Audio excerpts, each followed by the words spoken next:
What's up, it's Cinema Shogun here, and a little article about Kiely Rodni and her disappearance was released last night, and this article has me really raising my eyebrows. Now, I will tell you why I am raising my eyebrows at this article in just a moment, but first, let's just go ahead and hop right into the article. Search for missing California teen Kiely Rodni stalled as partygoers refuse to cooperate with cops. Many partygoers who were with Kiely Rodni the night she vanished are refusing to cooperate with investigators because they're afraid they could get charged over illegal activity and then get kicked out of college. People aren't talking to us, Placer County Sheriff's Office Public Information Officer Angela Mausoleum told the Post Thursday, adding that although some have come forward, many are staying silent. A lot of people from the party may be in college or may be just about to start college, and they're afraid they will ruin their future if they say something. Just tell us what you know. Her family has suffered enough, she pleaded. Police have photos of Kiely at the party, but despite an estimated 200 to 300 attendees, not a single partygoer has come forward saying that they saw Kiely leave. Musalam, I'm sorry, I'm going to butcher this person's name. You can cry about it in the comment sections if you would like. Musalam said few of the paths leading out of the party site had cameras. Now, this is a point that I tried to make on one of my past videos, and I had someone comment on that video trying to shut me down. And that is really suspect to me now. When I originally started covering this case, I said that Kiely probably took one of the back roads home as opposed to taking the highway. Now, someone claimed that they lived in this area and claimed that there was no back roads, no other paths, that she would have to take this one road home. Well, it appears to me that you're wrong. So, you supposedly live in this area and you're spreading misinformation. Her own grandparents said something about a back road, which was the reason why I came up with the theory that she probably traveled on some back roads because she was intoxicated and didn't want to get pulled over. And from what I'm hearing, there were various back roads and paths leading out of this campground heading towards her house. So I think that's important to note, that we are not just dealing with one path that Kiely could have taken. The department has received hundreds of tips, but has had few leads after 2 weeks.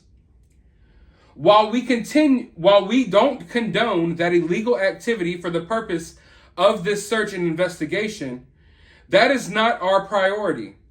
We don't want to take partygoers to jail for drugs or underage drinking. We want to find Kiely. She believes that the tight-lipped kids might know where Kiely went after the party. The 16-year-old hasn't been seen since, and authorities still can't find her silver Honda CR-V that she drove to the party. We ask people who know something, do you want this to weigh on your conscience? You will have to live the rest of your life knowing a family won't have closure about where their daughter is. The sheriff's office is also investigating online reports that there were older men at the party who may have been handing out illegal substances. I can't talk about how many older guys were at the party, but I can say the majority of partygoers were minors and young adults. On Wednesday, there were 91 detectives and investigators on the case. Thursday's numbers are expected to be similar, and Fridays may be as well. The focus is on door-to-door knocking on the doors of partygoers to collect more information about how Kiely left the party. Police have not yet settled on a theory about how Kiely disappeared. So now, because no one is coming forward, they say they're going door to door. To everyone who they know attended this party, they're coming to your front door, they're going to knock, and they're going to ask questions. And they go forward to say that they don't have a theory yet on how Kiely disappeared. Now, we could believe them, we could take what they say at face value, but I can honestly tell you right now, they are already working on theories. Just like me and you have our own theories at home, law enforcement has their own theories as well. You better believe that. So it's not like they just, oh, we don't know, we don't have any theory. Nah, they know some stuff. They can't sit here and tell you what their theories are, but you better believe they're working on some theories of their own. So if you feel bad for having your own theories, don't. That's literally a part of investigating. It gets tiring to me sometimes this is why I kind of ventured off from covering true crime, because it's like, we're in the investigative stage. We're in the let's find out what happened to this person stage. So of course it's only human and natural to come up with theories and explore possibilities. Yet when you come up with theories on YouTube, everyone, oh my God, this is bad, blah, blah, blah, blah, and people start complaining, but that is part of an investigation. Just like me and you are at home creating theories and exploring possibilities, what do you think law enforcement does? They do the exact same thing. So there's nothing wrong with you coming up with theories. There's nothing wrong with you speculating. That's how you find missing people. That's how you solve crimes, literally. And there's not much facts that were given to us. We are working with very little here. So I don't hold anything against anyone who may have come up with their own theory about what happened. I have some theories about what happened to myself. I shared one of them with you all already. You can go back and watch. They say that all scenarios are on the table because we don't know what happened to Kiely. And bam, right there. Even for law enforcement, all scenarios are on the table. So there's no reason why all scenarios shouldn't be on the table for us when we cover this case and we try to ponder over what may have happened. But at the same time, I understand you have to be careful. You don't want to point fingers. You don't want to make false accusations about anyone. But I don't see anything wrong with, expressing yourself and saying how you feel about this case. We're mountain people. We find people here. So we thought we'd find her in a reasonable amount of time, or we would at least have recovered her car by now, the mom said. And yeah, I agree. The fact that y'all haven't found her by now, it's been 2 weeks. The fact that you haven't at least found her vehicle indicates to me that this is way more than just, oh, Kiely got drunk and ran off the road. This is way more than that. And I'll take it one step further. The fact that the car is missing kind of indicates to me that maybe this is something bigger than just something that may have happened between her and her little friends. But you never know. You never truly know. So why is this article making me raise my eyebrow at it? Well, because of a recent interview that Kiely's mom did for her. And Lindsay, let me say that we appreciate you speaking with us. We know it's hard. There were a lot of people at this party, at this campground, more than 200 young teenagers and young adults, from what I understand. What's your gut feeling here? Did she possibly go off with someone? She sent me a text and said that she was going to be on her way home, and we're still just waiting for her to come through the door. At this point, it's, we still don't know what happened to her. And so we're just working to piece together those last moments that she was at the party to figure out where she did go and with whom. I presume you've talked to some of her close friends that might have been with her that night. Are they revealing any details to you? Do they know much?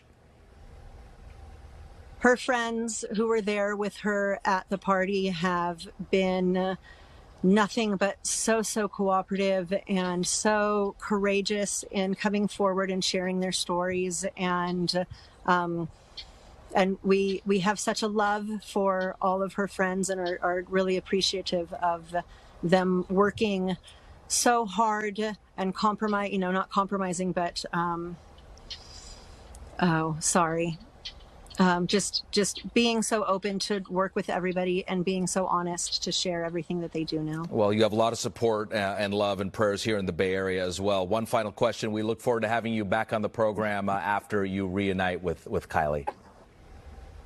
Yeah, me too. Thanks so much. I look forward to sharing that story with you guys as well. Lindsay, thank you for I your mean, time. she says that Kiely's friends who were at the party have been nothing but helpful, that they have been cooperating, they have been fully transparent with the information about everything that happened that night.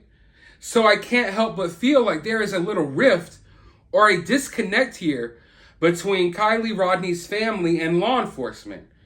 Because Kiely's mom seems to be under the impression that these young people are helping and that they're cooperating, whereas law enforcement is saying these people aren't cooperating. Now, of course, maybe Kiely's mom was more specifically talking about Mags and Sammy, but I mean, Mags was only supposedly there for 10 minutes, and when she says friends, I would assume that she's talking about more than just one person, more than just Sammy.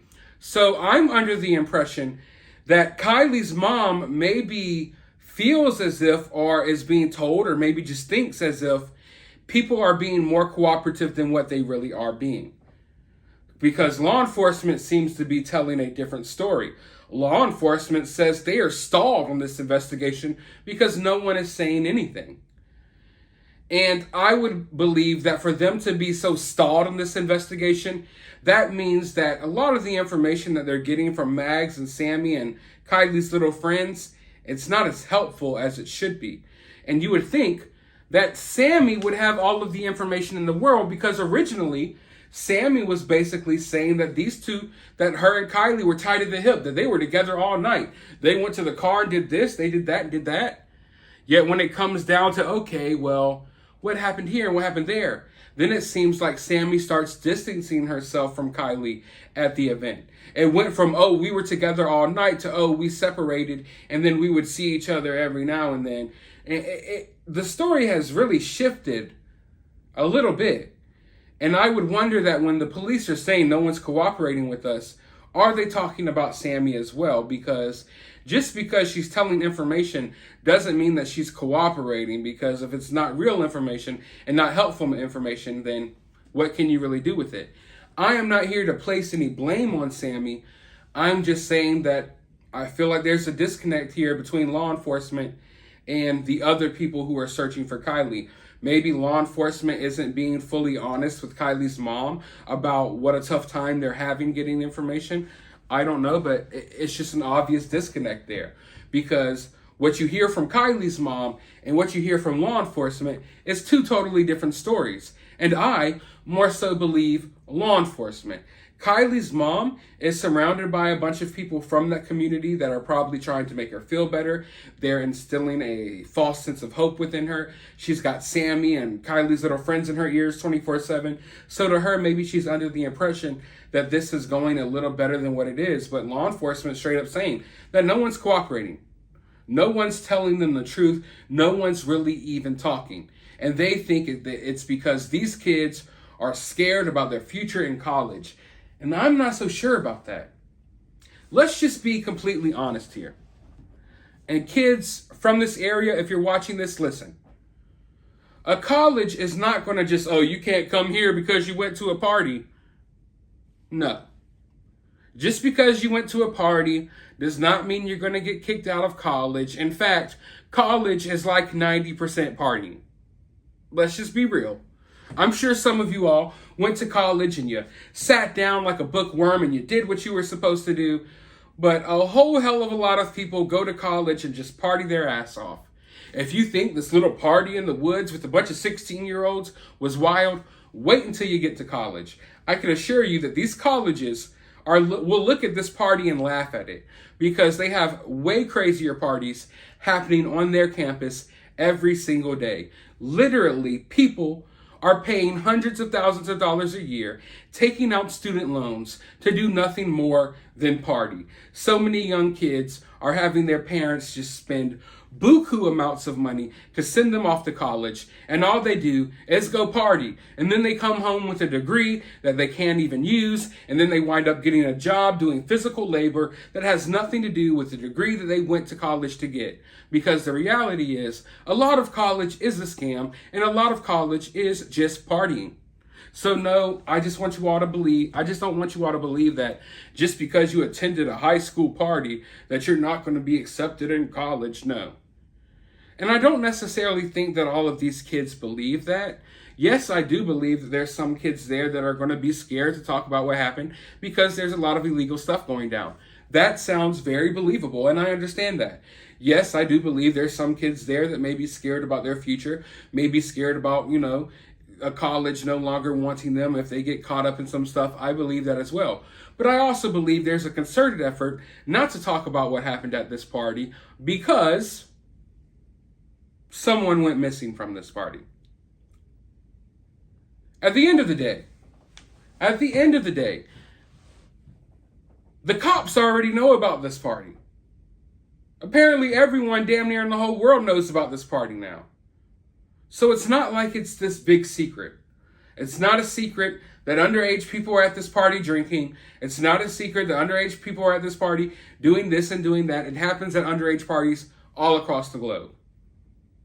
So it's not this big secret anymore. The big secret is what happened to Kiely. And I can't help but feel that the reason why everything is so tight-lipped about this party, it's not necessarily because, teens were getting drunk. It's because everyone knows this girl disappeared from that party. And some people may know what had happened to Kiely at that party or what may have happened to Kiely after that party, but I could guarantee, bet your ass, someone knows something. Out of the hundreds of people there, someone knows something. And the reason people aren't cooperating is because someone knows something.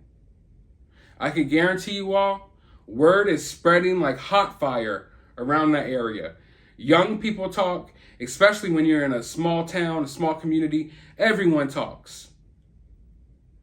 So there's gotta be rumors already spreading around that area about what happened to Kiely or who's involved in what happened to Kiely.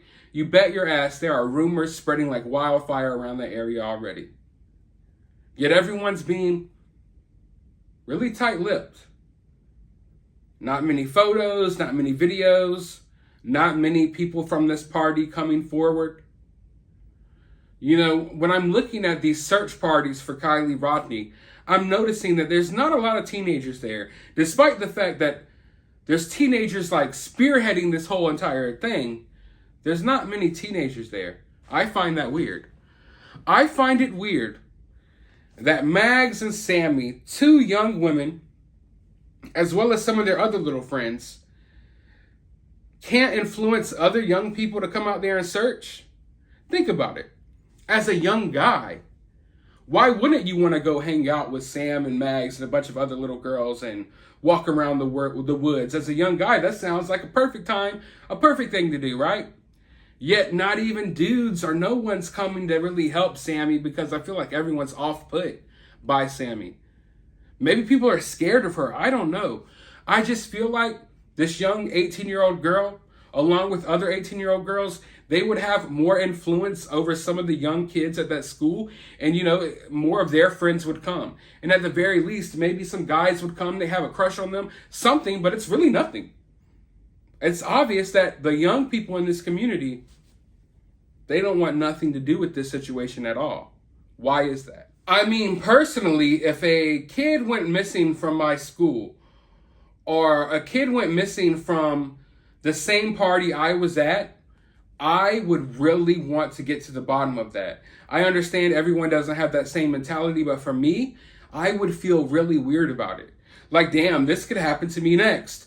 I would want to figure out what the hell happened in order to just make myself feel safer. You understand what I'm saying? It's like you hear of a bear attack in the woods, and once you kill that bear, you feel safer. You get what I'm saying? It's kind of like that. It's like there's a predator out there, and you don't know who it is or who it could be, and there must be this overwhelming sense of dread and fear that this could happen to you. Are none of the young girls out there scared that, hey, maybe they could just up and disappear? But I don't get that sense of fear from at least the young women that we've seen talking. Like to me, I believe that y'all should be scared, not giggly and laughing and talking and stuff like that. At the very least, y'all aren't scared that y'all could be next? Your best friend supposedly just up and disappeared from a party that y'all were at with her, surrounded by hundreds of people. What could happen to you? But I don't get that sense of fear from these people. And maybe it's just because they're young and they don't really grasp the reality of the situation. That's a possibility. But I just feel like there would be more of a sense of fear that this could happen to you. I mean, for me, thousands of miles away in the comfort of my own home, when I cover stories like this and when I look into the stories like this, it makes me scared for my loved ones. Like after this video, I want to go call up, people in my family just to check on them and make sure they're okay. That's the type of feeling I get when I look into things like this. So someone directly involved, for them to not, show signs of fear or anything, it's just really weird. It's just really weird. But there's not a lot of stuff about this case that we could really dissect. So it's like we're really dissecting things that maybe don't need dissecting. Maybe I am reading into things too much. Maybe I am looking into it too much. Maybe I am overthinking. That's a possibility. I could be guilty of that as well. But I don't know. I'm just sensing this disconnect from reality here. And I don't know if the mother, I don't know if the mother's being given like a lot of false hope by the people around her, or if it's law enforcement not being fully transparent about how serious the situation is. But there is some type of a disconnect here between law enforcement and everyone else involved in this case. And I don't know why. Maybe we'll get to the bottom of it. But let me know your thoughts down in the comments below. While you're down there, hit that thumbs up button, hit that subscribe button, ring that notification bell, and I'll talk to you all in the next video.